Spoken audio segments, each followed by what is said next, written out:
Okay. So as I was saying a while ago, class, even though the word starts with letter H, okay, but it was pronounced as honest. Okay, so basically, honest. Okay, so yeah, letter A pala, not O. So Yeah. basically, it's a vowel. So we will be using an. We will be using an instead of a. Okay. How about number two? What limiting adjective can we put here? Okay, Numerical. ito, yeah, numerical adjective na. Very good. So this one, it depends upon your perspective or it depends upon you what number you're going to say. Okay, so how many 1,000. cats? 1,000. We have 1,000 cats living with us since 2016. Okay, pwede, yeah. As long as you are pertaining to numerical adjective. Okay, next, I have to paint, okay, an apartment to sell it. Okay, pwede rin ang the dito. I have to paint the apartment to sell it. Most appropriate yung the dito. I have to paint the apartment to sell it. Next. Okay, so I have here pictures class. Okay, so I want you to tell me a sentence, okay, describing the photo using limiting adjectives. Okay. So we have learned that there are two types of limiting adjectives, numerical and the determiners. Okay. Anyone? Sino yun? May maingay from the background. Okay, ayan. Sige, Francis. Will you try? Will you try describing the... Okay, there are four oranges There are four oranges on the table. Yes, because it's nakapatong siya. There are four oranges on the table. Yes. Okay, how about the other photo? Okay, this one. Okay, what limiting adjective are we going to use on this one? Are we going to use a numerical one or are we going to use a determiner? Okay, sige, two participants are raising their hand. Okay, Francis and Josiah again. How about the others? Okay, how about Miguelito? Miguelito. Miguelito, will you try formulating a sentence out from the given picture using a limiting adjective? Okay, what limiting adjective you're going to use? Miguelito.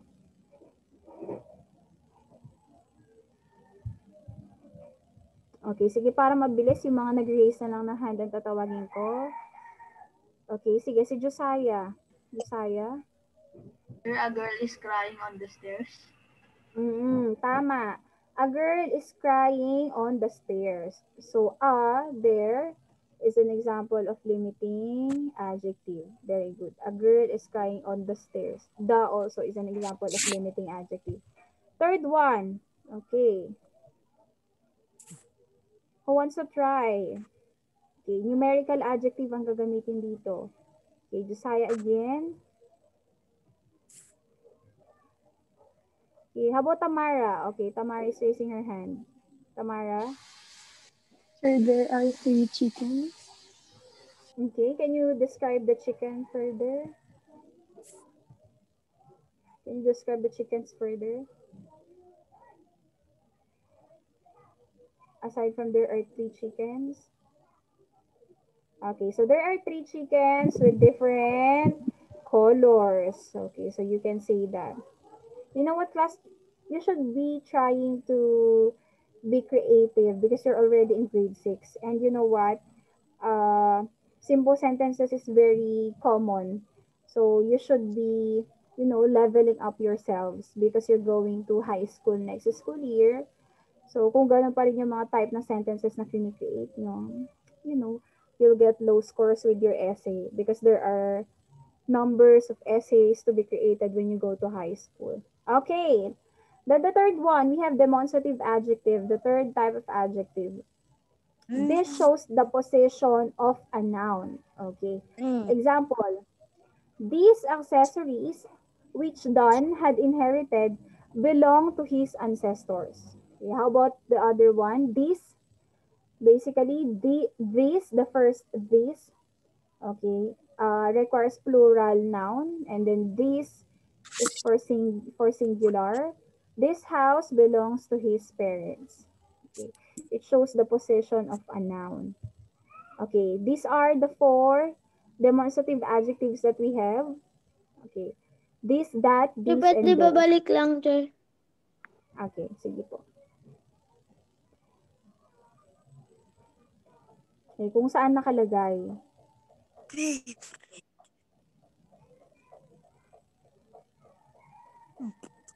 Actually, it looks like demonstrative adjective looks like demonstrative pronouns. Pero the difference between demonstrative adjective and demonstrative pronouns is that if you're using demonstrative pronouns naman, basically, it is showing possession. Possession naman yun. Like, my, mine, yours.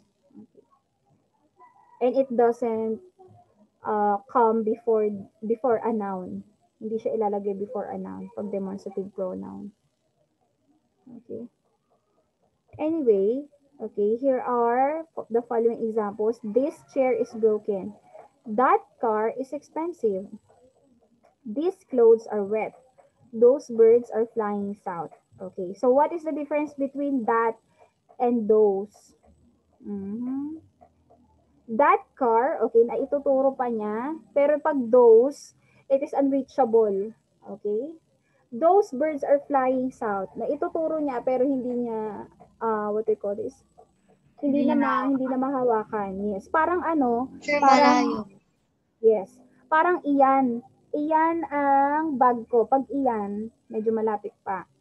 Pag doon, tama. Very good. Doon ako nakatira. So, basically, malayo na. So, ganun din to in English. Okay? How about this one? Let's try to formulate sentences using these pictures. Okay, using demonstrative adjective. Okay, parang yan class, oh. As what you can see, the dad on the first photo is very near to the flowers. And then on the right side, the family is pointing their dream house, okay, which is far from them. Okay, so what appropriate demonstrative adjective we're going to use? Okay, who wants to try the first one? Okay, plural to ah. Okay, go Jasmine. Try it. Okay, Jasmine is raising his hand. That. Okay. Sige. Are you sure na that?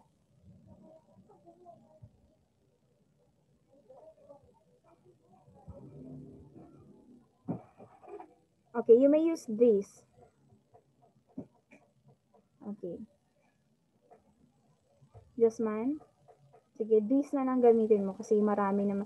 Ay, marami ba yung tinuturo niya? Ay, isa lang pala. Okay. Yeah, he's just pointing to a specific flower. Okay, can you formulate a sentence now, Jasmine? Kompletuhin mo nga, Jasmine. This flower. Okay. This flower. Oh, that's not a sentence. Wala kang verb. This flower is color white. Okay, yeah. This flower is color white. Okay. How about the second photo? Ito po, itong nasa right side. Okay. Kaya ako pa rin? Lang. Hindi po, maghanap na ako ng iba. Parang hindi ko nakikita Okay, si Marcella. Ala, 31 na lang tayo. Ilan kayo sa klase niyo, class? 36 ata. Hala, where are they?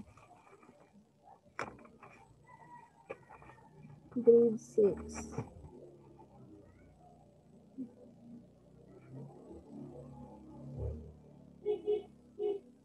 Then, 17 for Itawis.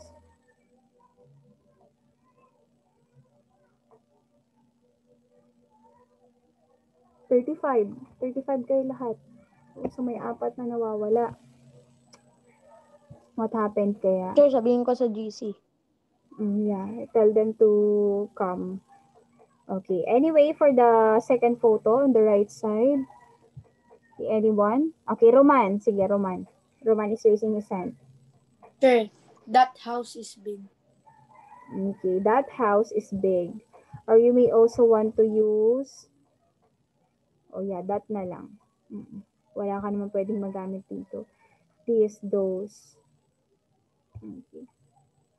Okay, or you may say that house is our dream house, for example.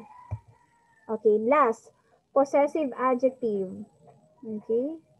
It expresses possession of a noun. The words my, his, her, its, your, and theirs are the possessive adjectives. Okay. Examples. Which movie was your favorite? Okay.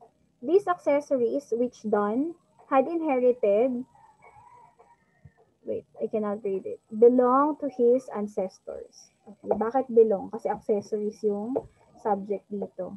So, ayan, you just have to memorize this. These are the only possessive adjectives that we have. My, his, her, its, your, and theirs. May possessive adjectives sila. They express possession of a noun. Okay. And then the last one, bilisan na natin, interrogative adjective. Basically, it's asking a question from the term itself, interrogative. It is used to begin a question that asks for a specific answer. It always follow a noun. Kasi nga, di ba, ano ba ang purpose ng adjective? Basically, it is describing a noun. So, which movie was your favorite? Okay, in Tagalog, which? Okay, so, choosing between this or that. And then we have, whose painting do you like the most? Okay, kaninong painting ang gustong-gusto mo? Okay. Other examples of sentences with interrogative adjective. Which pen do you like more? Okay. Is it GTEC or is it, what do we call the pen that can erase itself? I forgot that pen. Pilot pen.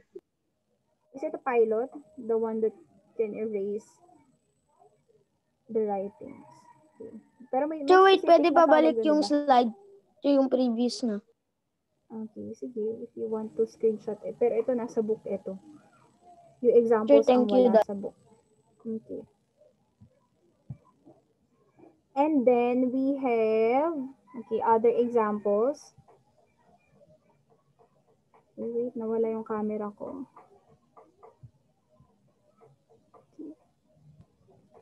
Okay, there you go.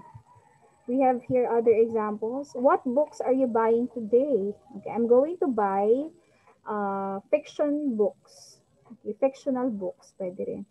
Which book on proofreading do you recommend? Okay, do you know proofread? When you say proofread is, you're going to scrutinize the text or you're going to correct the text. Okay, that's proofreading. Then we have, which team scored the higher in the last match? Then the last one, which player did get a 50 yesterday? Okay. So last photo. Can you formulate a question? Okay. Question using an interrogative adjective with this photo. O, interrogative adjective. Okay, Josiah. Sige. Which of these heroes are your favorite? Okay, which of these heroes are your favorite? Okay, very good. Or you may also say, what's your superpower? Okay. Or what superpower do you like to possess? Okay. Very good. Okay, so now let's move on with reviewing the order of adjectives and Sir, sentences. di daw makapasok si Marcela. Bakit hindi siya makapasok? Baka mahina yung internet nila kasi na-admit ko naman yung mga wala naman siya sa she's not on the, what they call that? On the waiting list. Okay. Sabihin na lang na meron naman yung presentation sa i-send sa RX. And then even the recording. Just tell her. How about the other three? Hindi ko alam kung sino yung tatlong. Wala.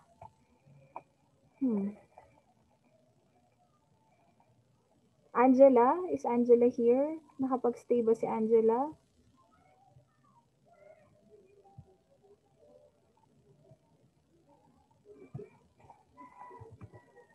Wala siya. Angela? Okay. Ano kaya? Wala ang naman sitwasyon siya sa dito? participants. Oo nga. Hindi sila nakapasok nung last 30 minutes na, no?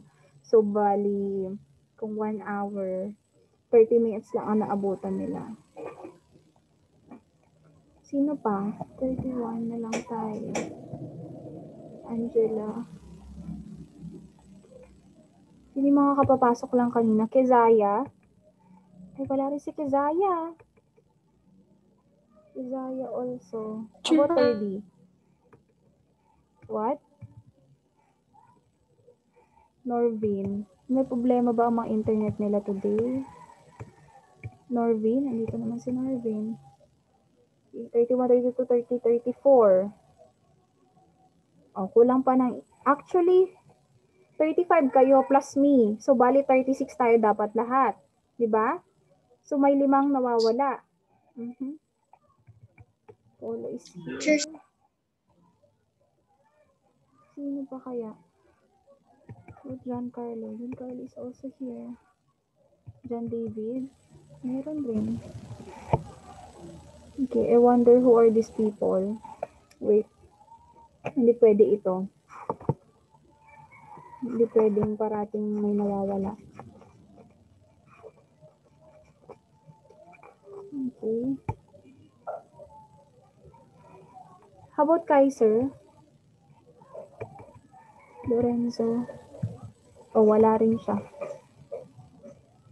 At parating na-disconnect ang mga ito. Si Jo Christian, nandito ka ba? Jo? Nandito na si Jo. Sure. 31, 32, 33, 34, 35. May isa pa. Sure, may nawawala. Oo, may isa There pang is wala. one. There is one Doreen. impostor among us. At Robert. Robert is here. Gabriel Angeli. Meron din. Sophia Nicolo. Ay, Diyos ko. Bakit kaya? Sino kaya ito? Hindi Ah, ba sure si Emarian. Marcella? Ayun, si Emarian. Si Ayun, nahanap ko na. Si Marcella, Jer. Oo, tapos na. daw ba yung screen ni Marcel? Wala siya Okay, dito sige. sa Si participants. Edgar Kaiser, si Marcella, si Angela, Kaizaya, at Emarian. Okay. Hindi, isusulat ko na lang din to para malaman ng school kung itanong kung bakit sila wala for the last 30 minutes. Kasi kanina nakapag-join naman sila. Anyway, class, ito na po yung tamang order of adjectives in a sentence. So, ayan, pumasok na si Edgar. Let me just ask him. Okay, so basically, class, ginagamit natin ng order. We use order of adjectives in sentences if there are numerous of adjectives in the sentence. Okay, of course, we are going to arrange them properly and accordingly. Okay, alangan naman i-arrange mo pa kung isang adjectives lang naman ang nasa loob ng sentence. Okay, anymore? Let's proceed with the table itself. Okay, Edgar, can you hear me, Edgar pala? Edgar, why did you just came in? Ano nangyari sa connection mo kanina? Uno? Were you disconnected? Sure, yan Okay, ba ayan. dapat yung participants, Jer? Kung full kami, Jer? Sure, kung 36. meron kami lahat. 36. Sure, apat pa yung nawawala. 33 na kayo. May 36 pati si Marami teacher. Ano na disconnect? Or hindi sila nakapasok, Jer? Ewan ko. Kung na-disconnect sila, pwede naman silang pumasok ulit. Okay, anyway, class, going back. Okay, this is already written in your book. So the first thing that you have to put when you are arranging the set of adjectives in the sentence is the article. Okay, it can be the article, the possessive adjective, or the demonstrative adjective. So what are examples of article? A, and, the. Okay, so dun kayo magsisimula, of course. Then we have possessive adjective, my,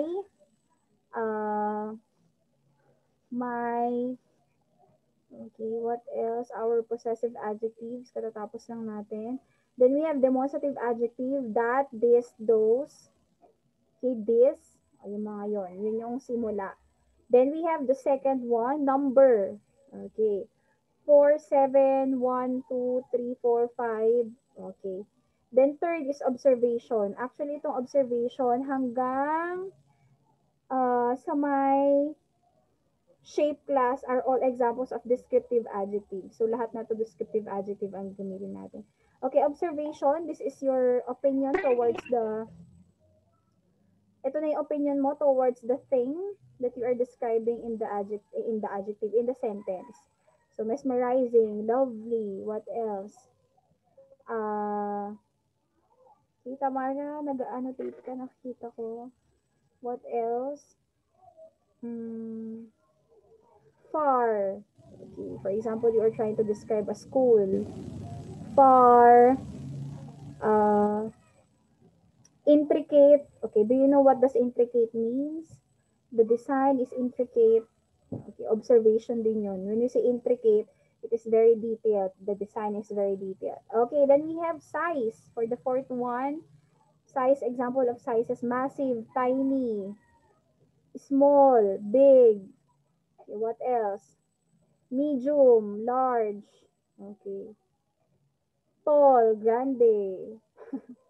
Okay, then we have fifth is the age. Is it new? Is it old? Okay, then we have sixth. The sixth, in terms of its order, the color. Green, blue, okay, you know, other colors, black, pink, whatever. Then we have the shape for the seventh one, square, oval, circle, okay, triangular, what else? Rectangular, Octagon. and more. Okay, octagon, yeah. Then origin, okay. Proper nouns na to, origin, saan siya nagmula? Japanese, Australian, Filipino, for example. What else? What are other origins? Nigeria. Yeah, Indian. Okay. Then the material or the purpose. Okay, is it paper? Is it metal? What other things we can say? Example, the bus is specific for water, okay, or underwater. O, pwede rin yun. Underwater bus. So, underwater, there is the purpose of the bus. So, that's the last thing that you're going to put when you're organizing the adjectives in the sentence, okay? Do you know the mnemonics for this one, class? May mnemonics ba kayo for this one? You know mnemonics? Yung para madali nyo matandaan yung start ng bawat ano, bawat letter lang word. Oo, yung ganon. Sir, parang meron ka ganyan dati, sir. Wala ba kayong Ay, ganito yung dati? code na binigyan ni Church. Oo, Sir, pero dati, yung size tapos meron. So, ano yun? yung ado sa SCOM na yata. Saksom. Oo, saksom. Saksom. Yeah. Parang fanboys lang din. Okay, saksom. Yeah. Okay, but don't confuse size and shape because they are the same letters. Okay. Anyway, let's have the following examples. We saw the amazing. So, ano yun? Ano saksom? Saksom is the first letters of this order so that you can easily remember it. The order of the adjectives includes saksom, article, number, observation, size, age, color, shape, origin, and material or purpose. Saksom. Okay. Next, examples. We saw the amazing. Okay, how do you pronounce this? Anyone? How do you pronounce the next word? Gigantic. Okay, yes, gigantic. Not gigantic because it's not letter G naman. We saw the amazing, okay, gigantic, ancient structure at the site. Okay, so article first, the. Then we have observation, amazing. Okay, size. Okay, synonyms for this one is enormous also, enormous. Spacious. Okay, then we have age. Ancient, ibig sabihin luma na siya. Or old. You can also use old for this one. Then we have demonstrative adjective, number, observation, and origin. So as what you can see, class, may napapansin ba kayo? There are instances na itong siyam, okay, the 9 order of adjectives are not completed in a sentence, okay? So basically, if you cannot find for the size or for the age of that particular adjective, halimbawa walang size at age dun sa sentence, what you're going to do is you're going to skip those part, and then kung ano lang yung meron, yun lang yung i-arrange mo. Okay? Do you get that? Gets po yun? Of course, you cannot improvise, especially if the sentence is just asking you, or if I would just be asking you to arrange the following adjective. So, kung ano lang yung andon, yun lang yung i-arrange nyo. Okay. Example, teacher, there's no size. So, okay, of course, you have to move on to the next order. Of course, you're going to move on to age, if there's an age. And then if there's a color, then you have to put the color, things like that. Okay, so number 2, those 7 award-winning Filipino films were screened at the festival. A demonstrative adjective, those. Number 7, observation, award-winning. And then origin, Filipino. Okay, then the last example we have, why did you bring our 2 old orange beach umbrellas? Okay. Possessive adjective, our. Okay, number 2, age, old, color, orange, and then the purpose is the umbrellas are only for the beach or specifically for the beach. Okay. May nagsusulat. Ano yung color green dyan sa screen natin? Okay. So let's try this one, class. Let's try to arrange this. Okay, isa lang to. Okay, anyone who would want to try? O kapapasok pa lang ni Marcella. Class, anyone who would want to try? Okay, pwede kayo mag-open ng book or ng notes nyo in order for us to arrange this one. Okay, remember, article first. Okay, let me just clear all the annotations. Sino ba tong nagsulat? Okay, let me disable annotation. Okay, there you go. Okay, who would want to try? Okay, ayan, naka-arrange na siya first. Green. I don't think green would come next after the article. Anyone? Okay, we are on page 113, I guess. 113, yeah. Okay. Anyone who would want to try? Balikan natin. Let's go back to the table. Okay, there you go.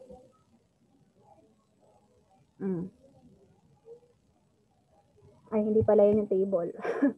Okay, article, number, observation, size, age, color, shape, origin, material, or purpose. Okay, who would want to try? Sabi ko pwedeng open book. Okay. Who would want to try? Arranging the following. Come on, we are running out of time.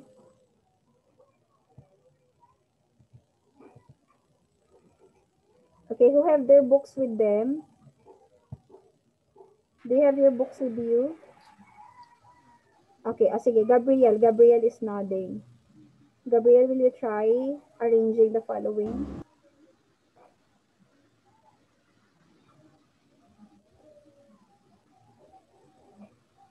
Okay, we have an article, Do we have a number?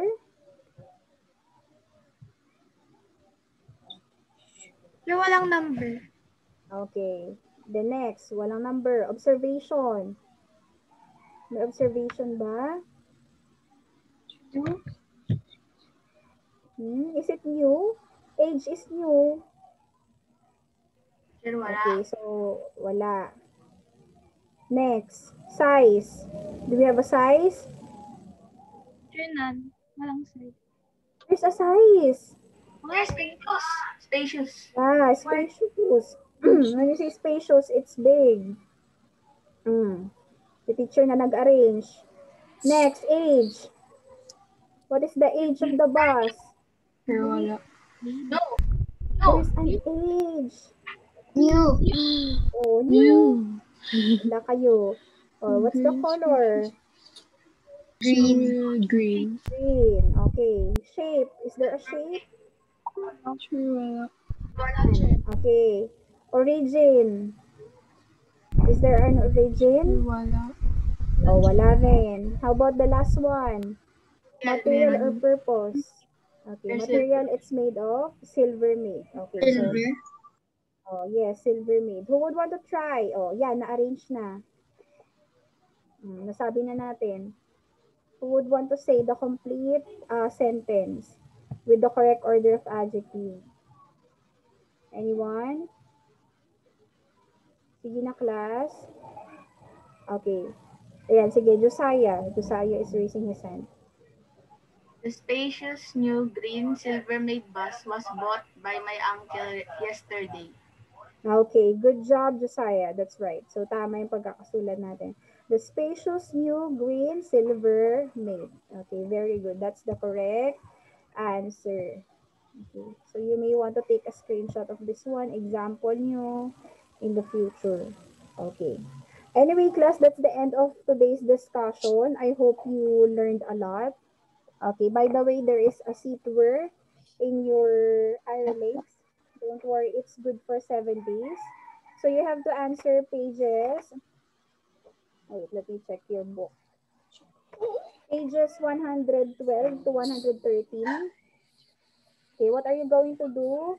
You're going to underline all the adjectives in the sentences. And then above each adjective, keep quiet. You have to write DES if it is a descriptive adjective. LIM if it's a limiting adjective. EM if it is a demonstrative adjective. POS if it's a possessive adjective. And INT.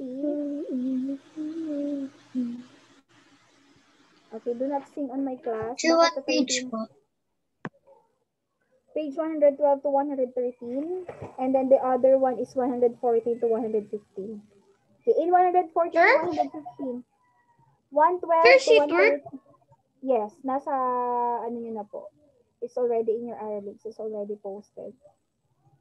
Okay, don't worry, it's good for 7 days. So even though if you have 2 seat works already for today, ay sa bagay ako naman first period nyo. So pwede pa ako magbigay talaga. Okay.